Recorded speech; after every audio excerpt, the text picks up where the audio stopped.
दक्षिणी अमेरिकी देश कोलंबिया की मैग्डालियाना नदी घाटी में रहने वाले 80 दरियाई घोड़ों को मारने का आदेश दिया गया है।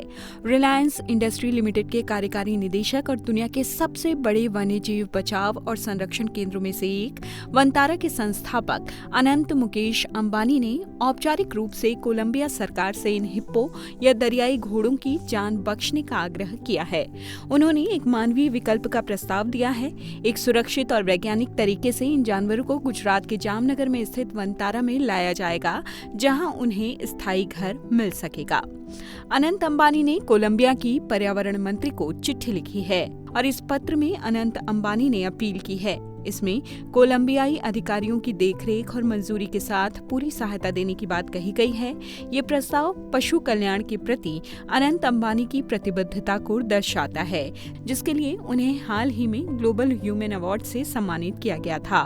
वो ये प्रतिष्ठित सम्मान पाने वाले सबसे कम उम्र के व्यक्ति और पहले एशियाई हैं। वनतारा ने कोलंबियाई अधिकारियों को सौंपी है विस्तृत योजना। अनंत अंबानी ने कहा, ये 80 दरियाई घोड़े संवेदनशील प्राणी हैं जो बदलती परिस्थितियों का शिकार हैं। अगर हमारे पास उन्हें सुरक्षित और मानवीय तरीके से बचाने की क्षमता है, तो ये हमारी जिम्मेदारी है कि हम उसके लिए हर संभव प्रयास करें। वनतारा ने कोलंबियाई अधिकारियों को एक विस्तृत योजना सौंपी, जिसमें पशु चिकित्सा विशेषज्ञों की टीम, सुरक्षित लाने की व्यवस्था और बायोसिक्योरिटी प्रोटोकॉल और उनके प्राकृतिक वातावरण जैसा आवास प्रदान करना शामिल है। अनंत अंबानी ने आगे कहा है, करुणा और जानवरों की जान की सुरक्षा एक दूसरे के विरोधी नहीं है।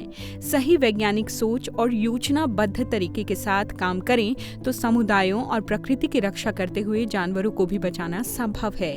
वनतारा के पास इस काम को पूरा करने के लिए विशेषज्ञता और बुनियादी ढांचा मौजूद है। वनतारा ने औपचारिक रूप से अनुरोध किया है कि जब तक इस विकल्प पर पूरी तरह विचार नहीं हो जाता, तब तक जानवरों को मारने के फैसले को टाल दिया जाए। साथ ही वनतारा ने ये भी कहा कि कोलंबिया के अधिकारियों के साथ सीधे जुड़कर एक विस्तृत वैज्ञानिक परिचालन और कल्याणकारी प्रस्ताव पेश करने के लिए पूरी तरह से वो तैयार हैं। ये प्रस्ताव वनतारा के मूल विचार को दर्शाता है कि हर जीव अमूल्य है। हालांकि इस योजना पर कोई भी अमल कोलंबिया और भारत की सरकारों से आवश्यक मंजूरी और संबंधित अंतर्राष्ट्रीय अधिकारियों से अनुमति मिलने के बाद ही किया जाएगा।